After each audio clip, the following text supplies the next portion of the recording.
Okay, I was growing up on a farm out in Florissant, Missouri, outside of St. Louis, and we were receiving the Jesuit Bulletin, which was a missionary magazine from the Jesuits who worked in our parish, who also had the big priest farm, they called it, where the brothers did all the work, just across the field from our farm. And so the Jesuits of the Missouri province had missions down in those days called British Honduras. I think today it's called Belize. And I used to read about those missionaries there, and that really was the beginning, I think, of my missionary desires.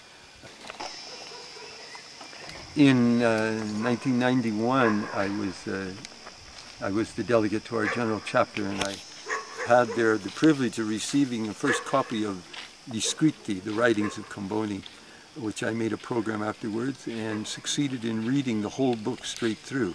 I'm doing it again this year now in English, and what I find fascinating in Comboni is this drive to keep going for Africa.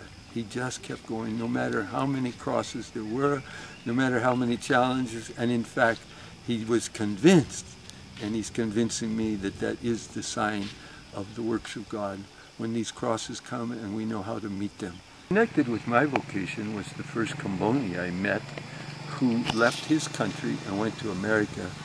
I could not understand his English. I just kept saying, "Yes, Father," because I didn't know what he was trying to tell me in English. It was the first complete foreigner I think I'd ever met.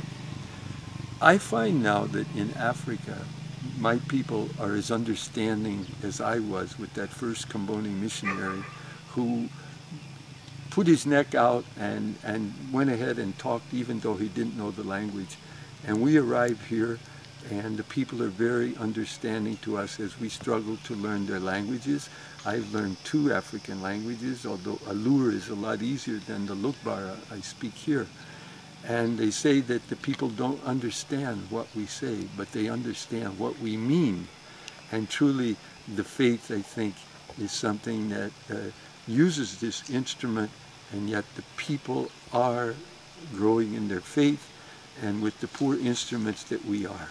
I try to remain always in a simple way with them, and I see that they're really willing to accept me in that simple way. The outstanding experience, for sure, has been the experience with the refugees, when for 3 years I got to live in my own little mud wall grass roof hut in the refugee camps. And so for 3 years I had my hut, and my dear friend Father Renzo, Comboni missionary, had his hut, and we had a hut for Jesus where we had the Blessed Sacrament, and it was truly the peak experience of my life, just to be in such solidarity with God's people, living with them. Then I do my ministry by bicycle. I have covered now, wow, last year was almost 4,000 miles, and each year is a good 3,000 and something. And that's been going on for years. I have over 50,000 miles in the last 25 years on my bike. It's a way of being close to the people in a simple way. It does take time, certainly. You spend 50,000 miles on a bicycle in Africa. I don't average more than 10 miles an hour, and even less on some of the paths. But it's that presence with them. I greet the Muslims on a Sunday morning like today and tell them we are praying for rain.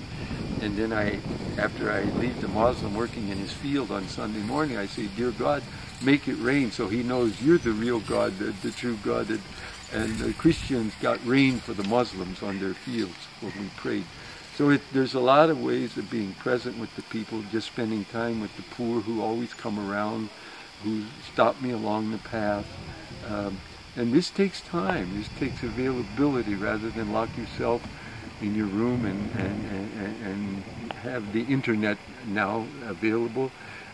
This is a way of being present among God's people. When I was younger, I was also doing sports with them, but now it's mostly cycling as my activity.